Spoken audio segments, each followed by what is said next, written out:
सुमन दिल्ली में रहती थी। उसके पापा चाट का ठेला लगाते थे। सुमन भी इस काम में अपने पापा का साथ देती थी। पापा ये लो, सारे गोलगप्पे भी तैयार हो गए और पानी भी बना दिया। बस मीठी चटनी आप बना लो, मैंने हरी चटनी बना दी है। सुमन बेटिया, सारा काम तो तूने ही कर दिया। तू तो मेरी आदत खराब कर रही है बेटी। कुछ दिनों में तू ससुराल चली जाएगी तो तेरे बिना काम में बिल्कुल मन नहीं लगेगा। तेरी बहुत कमी खलेगी बिटिया। बस रो दिए। सुमन अब तू ही अपने पापा को संभाल, थोड़ी थोड़ी देर में मन भारी कर लेते हैं।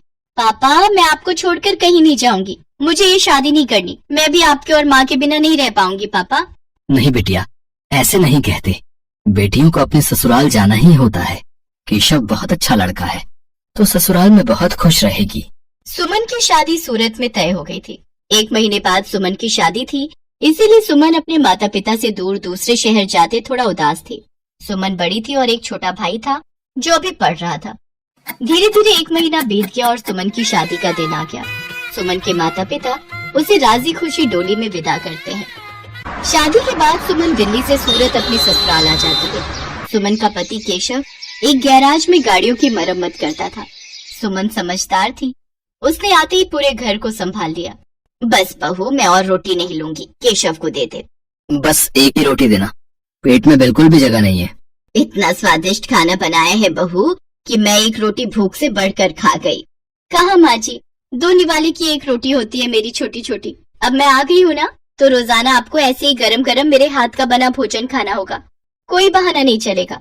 हमारे तो भाग्य खुल गए बहू, जो तुम हमारे घर में बहू बनकर आई। जीती रहो। सुनिए, मैंने आपका टिफिन पैक कर दिया है, ये लीजिए। बस मैं 2 मिनट में आई।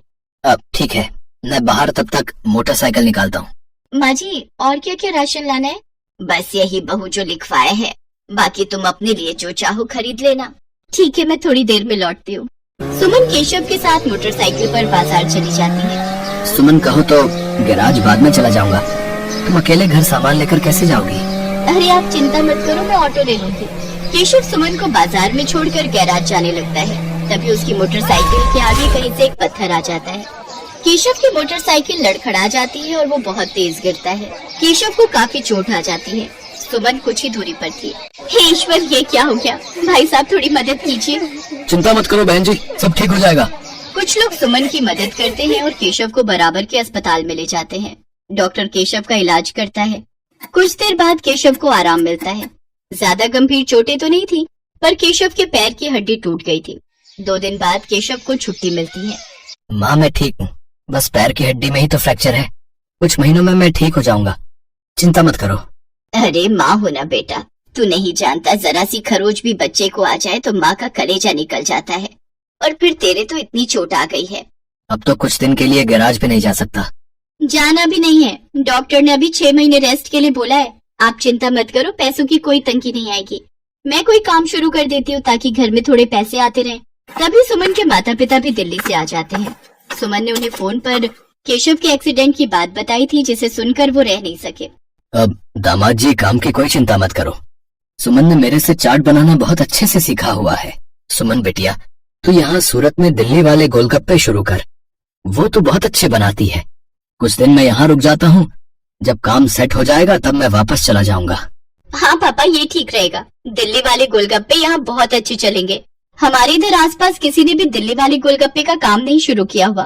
केशव बेटा, आप सारी चिंता छोड़ दो, पापा और मैं कुछ दिन अब यहीं रहेंगे। शुक्रिया माँ, शुक्रिया पापा, आपने मुझे बहुत हिम्मत दी है। ऐसी बहू और ऐसे समधी सचमुच बहुत नसीब वालों को मिलते हैं। सुमन की सास की आंखों में आंसू आ जाते हैं। केशव को भी अपने सास ससुर के आने के बाद बहुत हिम्मत मिल गई थी। सुमन अपने पापा के साथ सूरत में गोलगप्पे का ठेला शुरू करती है, जिसके ऊपर लिखा था दिल्ली वाले गोलगप्पे। गोलगप्पे के दीवाने तो बहुत लोग हैं और सूरत में तो पानीपुरी के सभी दीवाने हैं। ये देखकर सुमन और उसके पापा ने गोलगप्पे का स्टॉल लगा दिया। उनके बने गोलगप्पे बहुत पसंद किए जाने लगे। सुमन बेटिया, मुझे पता है अब तुम काम अकेले संभाल लोगी। अब हमें चलना चाहिए। सूरज भी अपनी बुआ के घर बहुत दिन से रुका हुआ है। वो उन पर बोल रहा था कि हमारे बिना उदास हो रहा है। हाँ पापा, सूरज बहुत दिन अकेला रुक गया और आपको दिल्ली का भी तो काम संभालना है, वो भी बहुत दिनों से बंद पड़ा है।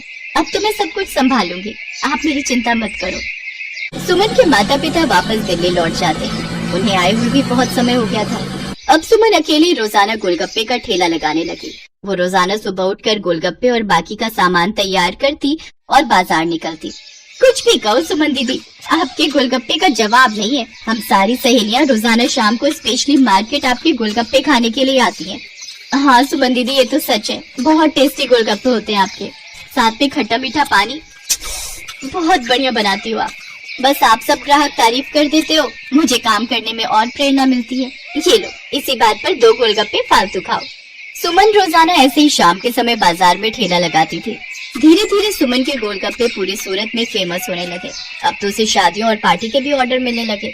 इस काम में सुमन की सास भी उसकी मदद करती थी। कहीं भी शादियों और पार्टी के ऑर्डर मिलते तो सुमन अपनी सास के साथ जाती और वहाँ पर अपना स्टॉल लगाती। स्टॉल पर दिल्ली वाले गोलगप्पे लिखा देखकर लोगों की भीड़ सबसे पहले वहीं पर टूटती थी। बहुत अच्छे पैसे कमा लिए सुमन ने। फिर एक दिन सुमन केशव और अपनी सास से बोली, सुनो, अब तो तुम्हारी तबीयत में थोड़ा सुधार हो गया है। मैं सोच रही हूँ तुम गैरेज का काम छोड़ दो, हम गोलगप्पे की एक दुकान खोल लेते हैं। अब तो हमारे पास अच्छे पैसे इकट्ठे हो गए, हम कुछ कारीगर भी रख लेंगे। सुमन, तुमने तो मेरी पूरी जिंदगी बदल दी। कहते हैं एक आदमी की सफलता में एक औरत का हाथ होता है, और तुमने तो मेरा बहुत साथ दिया है। तुम जैसा चाहती हो हम वैसा ही करेंगे। जीते रहो मेरे बच्चों। सुमन की मेहनत से सब कुछ अच्छा होने लगा। केशव और सुमन बाजार में किराए पर एक दुकान ले लेते हैं, जहाँ पर वो अपने साथ साथ कुछ कारीगर भी रखते हैं जो इस काम में उनकी मदद करते थे।